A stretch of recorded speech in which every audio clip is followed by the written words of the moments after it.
Here we are into Champion Select for their first match here at Worlds. Nocturne already taken away from Levi, and we can segue into some champion pools here, guys. You immediately see the smiles from the coaches and the players like, yeah, we weren't going to get that one. I also like now the respect coming out from GAM up against Knight. There's a bit of a meme in the Chinese community that if Knight thinks he's better than you, he will style on you. If he respects you, he will not play that well. GAM showing the respect to Knight, who has popped off against KD in Champions Queue lately, so I like that. Yep.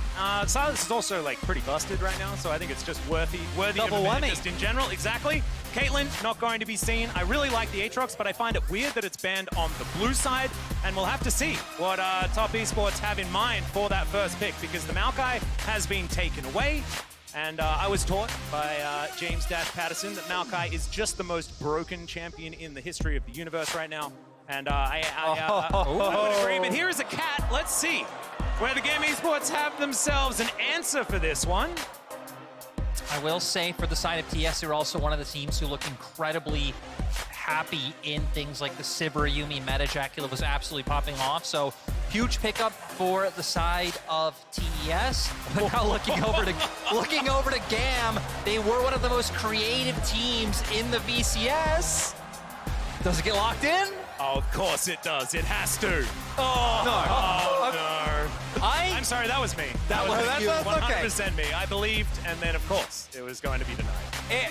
We'll forgive you for that one, Atlas. I mean, Metal Horse is actually still pretty cool. I wouldn't even mind. Okay, never mind. I was saying I wouldn't mind a Pyke lock-in later on. I do think that without Nady carry there, locking in Pyke can definitely backfire. But we're going to get very early on the rail here for BN. He was such a big part of what made GAM Esports such an incredible force to be reckoned with domestically. Before he joined the roster, they looked overall pretty okay, not really amazing, but after he joined, their win rate skyrocketed.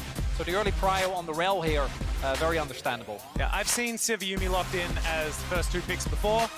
That was a pretty comfortable victory yesterday, and we'll see whether Top Esports is going to have a repeat of that one. I like denying the Poppy as sort of that answer to Yumi by just picking it yourself. I think it's kind of awesome, but Tristana Rel has a lot of power in the early stages of the game. And this could be something that GAM Esports can play through.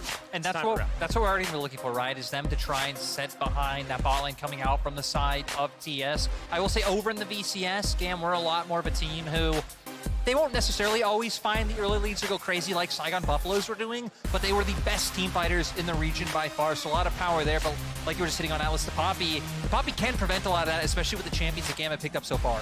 I'm also hoping that we're going to see a counter pick saved here for Kiaya. He, to me, together with Levi, are some of the most interesting cool parts of this team. Their top side 2v2, I think, is incredibly strong, and with that R5 counter pick, maybe we can see them find an angle there. I also think just using that to go against TS, that Wayward's a rookie coming onto the international stage this year. He was one of the weaker parts of TS. I won't say weakness because he's still incredibly good, but if there is someone on the side of Top Esports you can punish, it would be Wayward.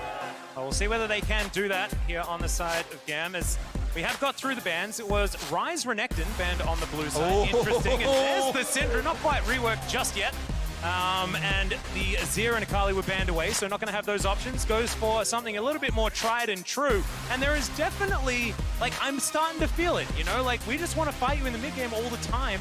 And I think this comp's kind of starting to work there. Yeah, I think it looks good, right? That they have the range available, the aggression going to be able to come out in the mid lane. It also is a bit of a takeaway from Knight. He was a huge Syndra player, and it might not be something that's a staple in the meta right now, but RNG did bring it out earlier on. This would be a counter pick. Oh my, this would be a lot of fun as well. Will Knight do it? There's a lot of smiles. I don't know whether that means that he's joking. I hope that it doesn't, because we need to see this. Oh no, that's the only corner break we like to see. Again, Atlas. Don't talk about that. And overall, no, I'm not saying it. I'm not doing it. No, we're not doing it. We're talking about TS comp. I really like the fact that Yasuo has used his counter pick to Nara in the past. I really like Ari and Poppy. I think it's very strong in terms of finding picks in the mid game. Oh. Yeah, I didn't do it. Yes, you did. No, I did not. We have the same hair. You were thinking it. We know. Oh no, we should not have started the hive mind. I can never get away with anything anymore. Well, Jack's going to be locked in, and we're not going to have too much as far as interesting picks are concerned. But still, the Ahri we haven't seen so much, and Syndra going to be coming out as well. So the mid lane kind of saving it. I hope you'll forgive us for the U. You know, to me, that's the exciting part, right? We have this matchup coming out in the mid lane. Syndra's such an aggressive champion. You can look for those out trades tonight. I think going to be waiting to that level 6 mark when you have the mobility to try to dodge out on the stun. But for GAM, right, a lot of early and mid-game aggression coming through with mid and bot. You have the Jax to scale and play for later on.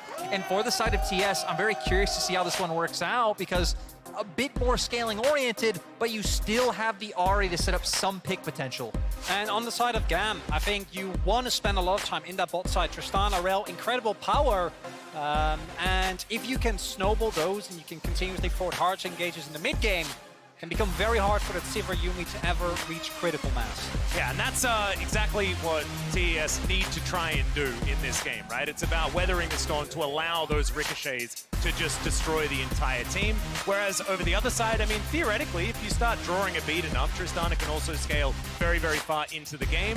However, not with quite as much of that 5v5. That means we're going to be looking towards that top side, looking towards Kiaya to see whether that Jax is going to work out here for the VCS squad. And we have to, like, we need to hammer home just how successful this team is domestically, right? As we hop onto the Rift here for this game, GAM Esports haven't got below second place in the past, like, 4-5 splits. Also, Katie, ever since he started playing, he's won 6 out of 8 of the playoff finals that he's been in, and also has been in one every single time. Also, Prime Gaming is giving away 150,000 RP. Ladies and gentlemen, several lucky fans every single day of Worlds. Head over to primegamingworlds22.com to enter and make sure to put in today's secret code to get bonus entries. For more information, you can use ! giveaway in the chat. Minions have spawned. And I want to highlight not just GAM, but the VCS as a whole. We've seen that even LCK organizations, as Levi having a bit of a giggle, have started signing Vietnamese players. We saw the first Vietnamese player debut in the LCK Academy League, or in Challengers rather. We've seen Gen G in particular also really invest heavily into the scene, and actually having them back at Worlds, having them, or giving them the opportunity rather, to take on all the teams at Worlds, I think it's such a monumental moment. And I think especially when we look at what Saigon Buffalo was able to do and how much of a fight they were able to put up against a lot of teams, GAM coming in as the first seed are a team that I've heard a lot of people actually have a surprising amount of faith in. Even looking at their draft, we kind of talked about how they want to set up their bot side. We can already see Levi pathing down there right now. But one thing I like is style. I think some nice trades.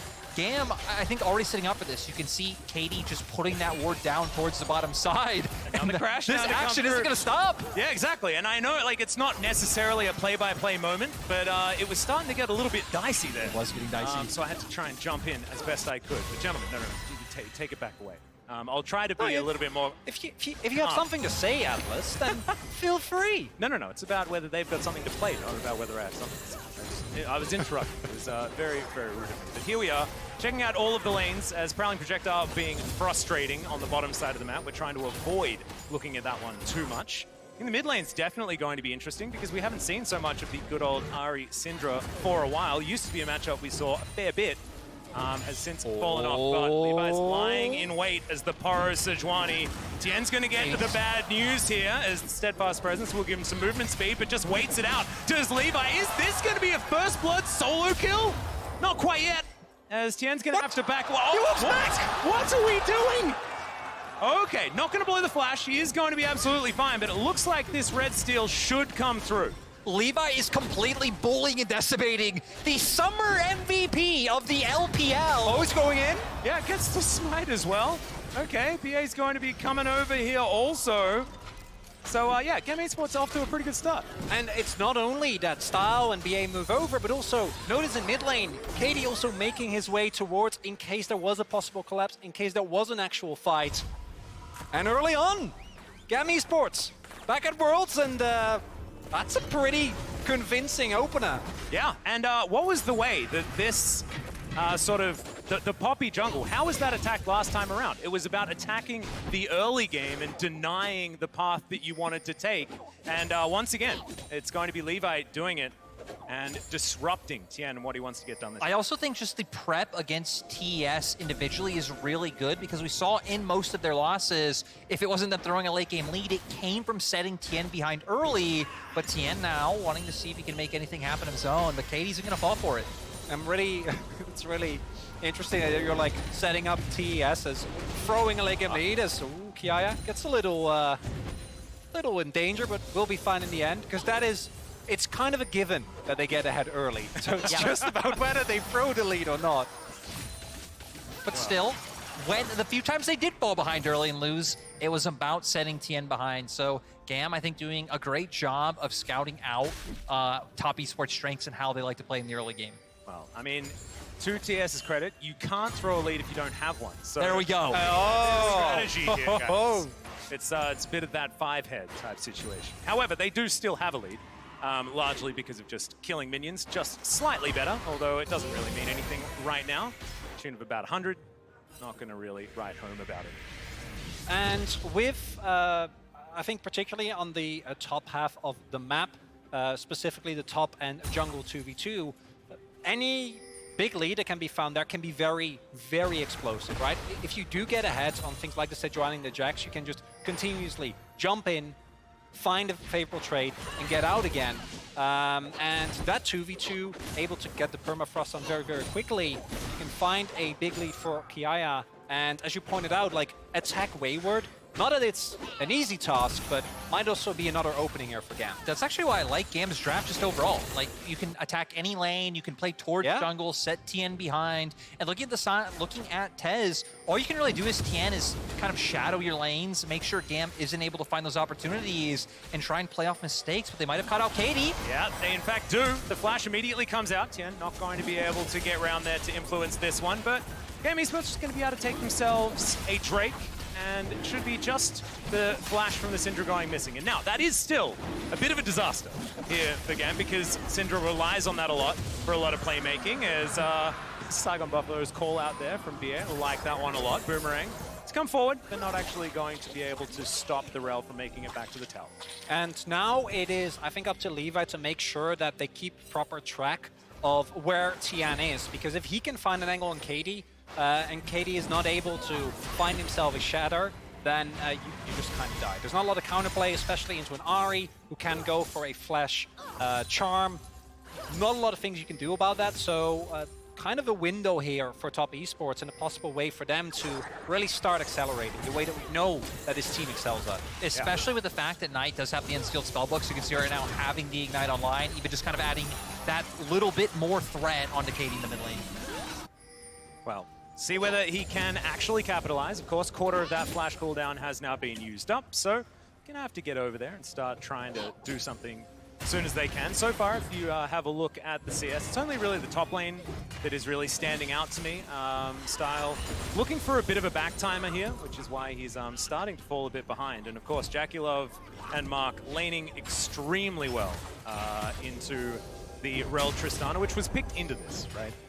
And we do see there, as we've seen already with Sivir Yumis in this tournament, that even if you get some good trades early, if you don't find an actual all-in, this lane is super obnoxious to play into. Sivir, even after the nerf, still has an incredible amount of shove, and combined with the harass from a Yumi, it can become very, very difficult to ever get out, and then you kind of get stuck underneath your turret, and it becomes really, really tough to ever find a good back time without giving anything up.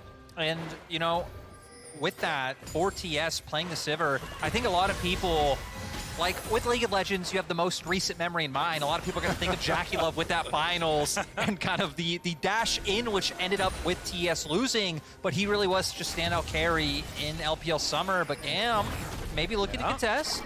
Levi over the wall here, actually going to hold off for a moment, buying some space for Kiaya to get forward. Katie and BA just standing alongside. TS have this one low, and it looks like GAM are going to give it up. And they will do so. Not going to lose anyone in the process. Of Style a little bit late to the party. And that was the big thing, right? Just that prio coming in from the Super Yumi that Chronicler was just hitting on, able to push in those waves to make sure that play was able to come through. And for TS, I mean, it seems like they're completely fine with how the pace of this early game's going with the draft they have, but GAM going slow down. Yeah, immediate flash there from Beer to start this one up, but the final chapter's fantastic. First blood to be picked up for Jackie Love of all people, and they're not done there. It's a double for Knight and a double for Jackie. Oh man, Top Esports, it was a slow start. I was about to start talking about the fact that there's a bit of a lull state in this one, and then all of a sudden the game explodes. And Tian, that Poppy! How many times today are we going to see multiple people get trapped by a stat-first presence? The value of that absolutely insane in that play. And GAM try to catch Top Esports off guard. Doesn't end up working out. Yeah, I think GAM were thinking only a couple members would be rotating down to that bottom lane, but look how many ultimates come through. Mark's especially doing so much to lock the members of GAM down. And I mean, this play was so explosive, you really don't even have time. They were there, and then they weren't, boys. As Knight looking ecstatic after that play coming through. Out of nowhere, we're almost up to a 3K gold lead for TES. And literally out of nowhere, because the gold was entirely even as GAM entered that brush. Like, We have a Kraken Slayer and Jackie Love now. yeah, no, it's absolutely absurd. Yeah. I looked at my hands before and I thought there was a game, and it was an illusion. It was not actually. It was not on there. Ooh, I do like this creativity coming Ooh. out from GAM, wanting to punish. Jackie Love didn't blow the flash before, but doesn't have the cleanse anymore.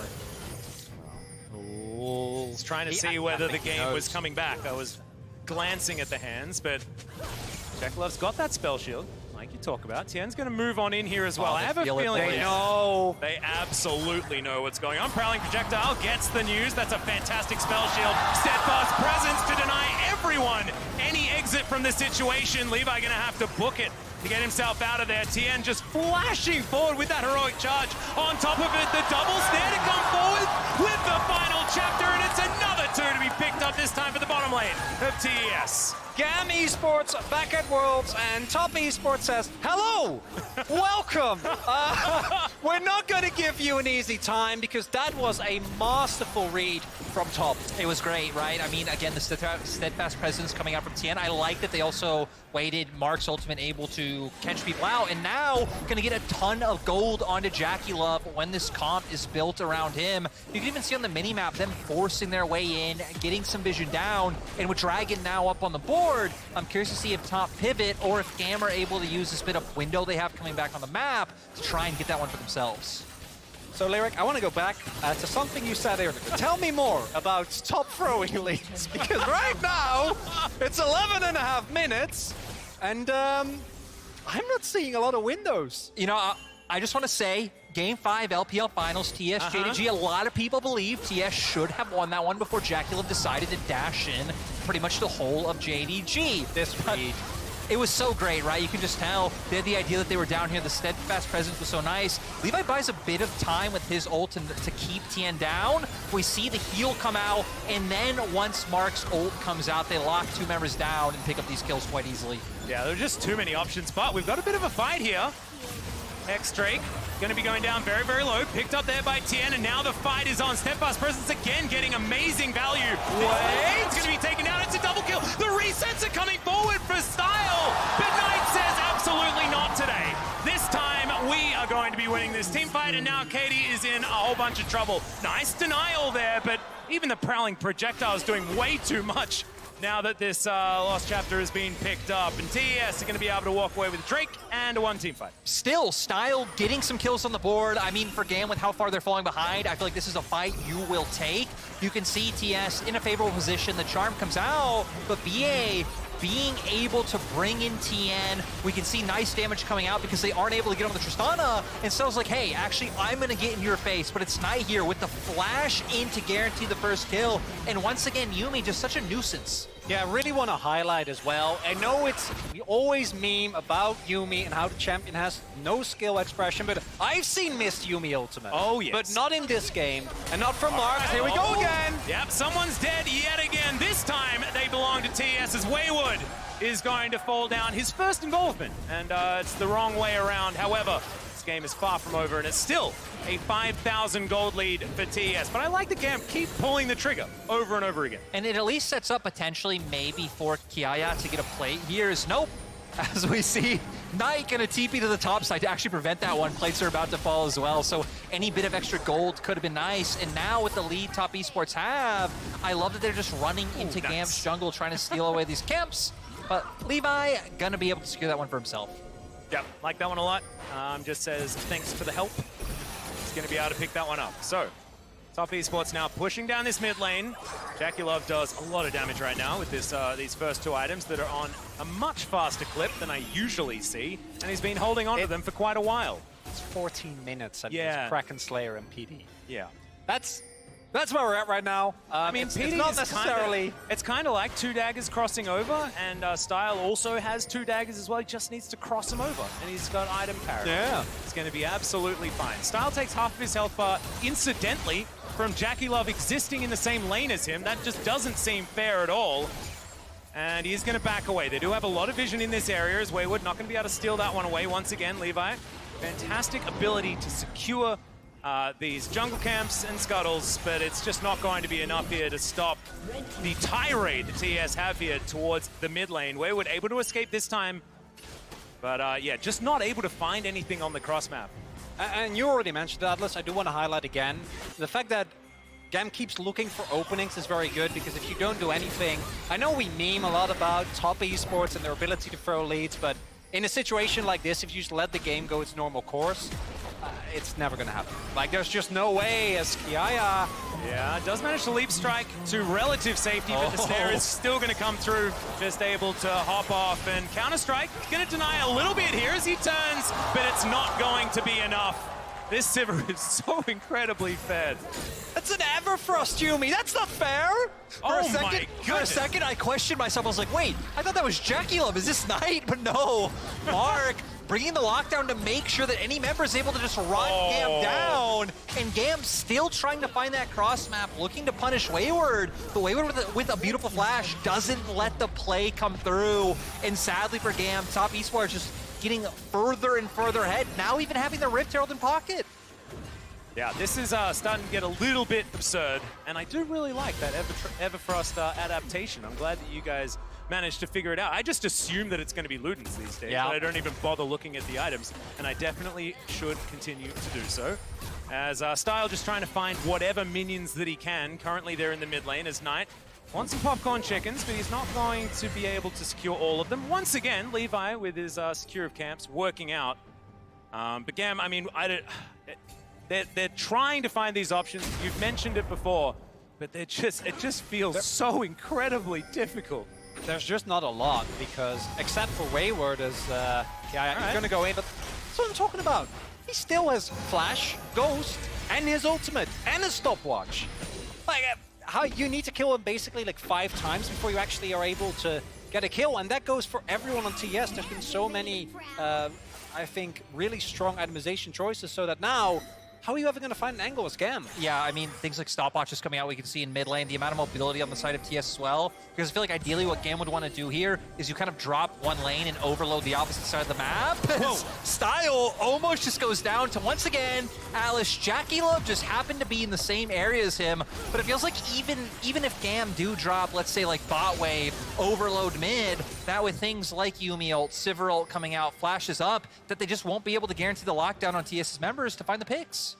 Yeah, and they're not even needing to group up for it or anything like that, not even needing to play around the Naba that can be so useful if they want to be able to start some of these fights, not to Wayward has mention. had to do nothing this game. No, exactly. No. I mean, even Jackie Love's barely had to do anything. He just like throws boomerangs around, clears waves, and then his pushes ricochet W. murders the enemy team. It's not very fair. However, he's playing expertly, and his play in the early game has really set up for this so far. Tian is going to be able to lock down their second Drake of the game. Infernal Soul, by the way. There's games where you're like, oh, hold up. All right, Rocket Jump to get Style out to relative safety. Teleport to come forward. We're committing to a team fight here as the final chapter is going to come through. The exhaust on top of Katie as well as Knight just dives into that backline. Great double knock-up. The Rel's going to be taken down first. Levi taken down. There's the double kill for Jackie Love, and now Gamma on the run. But can you escape the fleet flat-footed Sivir. I don't think you can. You definitely cannot escape Knight, who is just rushing spiritually all over this map. There isn't even a major objective up for TS to turn this into. Just finding an opportunity where they're like, hey, GAM stepped a bit too far, and we don't like that. Ults come out, and now just reclaiming vision. This might be a pre-20-minute Infinity Edge for Jackie Love. Yeah, this seems like unnerfed Sivir, like release, like reworked Sivir type situation here. In a normal game state, this engage from TES can backfire. I mean, BA had a good ultimate. Yeah, I mean, the Magna Storm was fantastic. Yeah, locked 2 people down. That's why Wayward ended up getting so low. TN as well. But sadly, too much damage. And again, the Boomerang Blades just jumping around, killing the other members of GAM. Sadly, the damage just isn't there right now. And like we said, for TS, they just ended up turning this into a bit more vision. They were able to push in their waves a little bit more, but really nothing on the map for them to take. Baron will be up in 30 seconds, though, so that's something that's definitely going to be on top esports' mind. Yeah, I like how you're talking about the first spawn of the Baron being like, oh yes, this is something that this Sivir composition should definitely do. 20-minute Barons, fantastic. Rift Herald going to come out. Yes, the IE! Yeah, We almost no, said death cap. We're not even, it's not a facetious point. They definitely should just go towards the Baron. I don't even think they need it. Yeah, well, Yeah. maybe Baron buff has been equated to Jackie Love having this many items this early. And we talk about Jackie Love a lot so far this game, but Tien has just been so extraordinarily good to make sure that his carries are so strong. But here we go. Here's the flank play. Kiaya's going to move forward, spotted on that control ward. And I don't think they're going to find the angle here. They need that element of surprise, and TES are going to back away intelligently. 9,000 gold, approaching 10 is their lead right here. And Scatter the Weak probably shouldn't even stun TES anymore because they are definitely not weak. It is just not a thing. They are going to dive forward here as well as the final chapter looking completely broken as an ultimate. Levi going to go down. They managed to take TN, but that's his job. He's a tank. And now Knight, full health, looking for the last member. Jackie's going to fall down. But I have a feeling that TES can still win this game. Yeah, TES lose 2 members, but they should be able to at least guarantee this inhibitor on top side. The gold lead now growing over 10,000 at the 20-minute mark. At the very least, they can't end. So that's something. But Your glass is aggressively half full. I really like it. Yeah, well, I was going to go into historical facts, such as that GAM, when they did go to the Southeast Asia Games, which they stormed, by the way, didn't need to take Barons because they were winning very hard. And with the pace that this game is on, I don't know if top esports are going to need a Baron because Jackie Love ends up dying here, and that's the only reason why we are still in this game. Yeah, we see. I mean, right, they just brute force, inhibitor turret goes down, but Jackie Love taking a fair bit of damage from the Rel, and it sets up for Style to jump in and finish that one off. And honestly, again, had they not fallen so far behind, I feel like BA has been actually having a really solid game on the Rel to try to set up. Rosati carries, This is very cute. Able to Katie? get on in there, not able to interrupt the back. So Katie going to make the great escape. Tien now going to discover other members of GAM towards this top side as BA, the Magna Storm is through. There is a lot of money on this team, and my goodness, Jackie Love just tearing Style apart. Oh, the steadfast presence again. Tien is so extraordinarily good. It's ridiculous. Has been all game long and is going to do so yet again. They're denying the escape over the wall for the Sejuani. And now back to that Baron that you mentioned before. 2 minutes late on that one. However, we'll forgive them for it. It's okay. It's okay for top. I think they're feeling pretty good. 25 stacks on one Magi's, 11 on the Yuumi as well. and Wayward just running down Kiaya, but has to be careful. Yeah, I'm trying to turn that one around with the counter-strike. Okay, but, no, he doesn't. yeah, No, he doesn't. doesn't have to be careful. Yeah, the double boomerang comp certainly working out well here, and Wayward is demonstrating that he is also very strong at this point in the game, even though he hasn't been quite as involved as the 8, 2, and 11 Sivir or the 6, 0, 10 Ari in the middle. And I think the unfortunate reality for GAM is that this is a fate that a lot of people that have played against TES are very, very familiar with. And with Inhibitor down, with Baron now being taken and with the gold lead being this big, Jackie Love is approaching 4 items. I mean, I guess he just went for components because it's like, it's not. I don't think it's gonna matter. No. I also feel like for TS at this Worlds. There's a lot of pressure on them to do well. 2020, they were one of the favorites to win. It was like them, Damwon, and JDG being talked about, but Suning were the team in the LPL to make it to finals. So TES definitely wanting to come in strong and have a bit of a statement game up against GAM.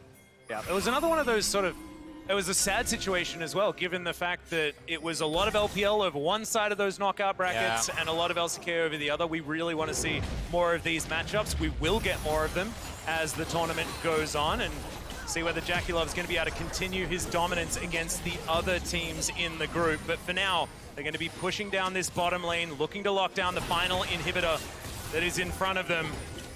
And with this Baron, at 24 minutes, it is extraordinarily difficult for GAM to defend no matter what the game state was. They're going to go for a last-ditch effort here, and my goodness, even Mark is doing way too much damage. Knight picks up the double to start this one off. We're going to have one for JackeyLove here as well. Yaya does manage to get TN, but it's just not going to mean anything this time around. TES are going to destroy GAM Esports here. It is 100% a shellacking in TES's first game here at Worlds in the group stage. GAM Esports, I mean, the opposition was definitely a tough ask. It's a tough loss this time, but I think that we're going to see some better things from this team as the tournament goes on. 100%, and especially, right, looking at TS, a lot of people are going to be like, okay, LPL's second seed. Let's remember, they brought JDG to 5 games in summer playoffs twice. Like, it really feels like that could have been interchangeable in terms of who was coming as a stronger team, so very hard test for GAM, and heck, one mistake was kind of what threw it away and allowed TS to just steamroll the rest of the game. And I'm really happy with what you mentioned earlier about people remember the highlight moments, the one JackeyLove play that he made that lost in the game. But I think JackeyLove was also a really large region of why they were there in the first place, why he did get he had a great to summer 5 games. Exactly. And also, like, if JackeyLove hadn't have made that one error, right, we could be talking about the fact that this is TES, the first seed from the LPL, right? Like, we saw the best of 5s between those two teams, and they were extremely close. Some of the best of 5s of the year, to be perfectly honest. And this is a team that we really need to recognize as almost like one of the 2 top teams from the LPL. And it also goes to to the point that even though those dashing in, that could throw away the game, that can cause them losses. Those are the plays that also set TS up for success. Like, their aggression is one of their it's a double-edged sword. It's one of their strengths as well as what could be, you know, their biggest weakness. And on the other side, for GAM, still smiles all around. I think you could expect this coming in as GAM as well, going up against top esports, having seen what this team could do domestically. And I would be shocked if GAM doesn't bounce back in the next couple of games that they will play. This team has shown, I think, a lot of resilience, both on a personal and on professional level. So maybe if it isn't top, that'll be enough. Unfortunately, yeah, top esports just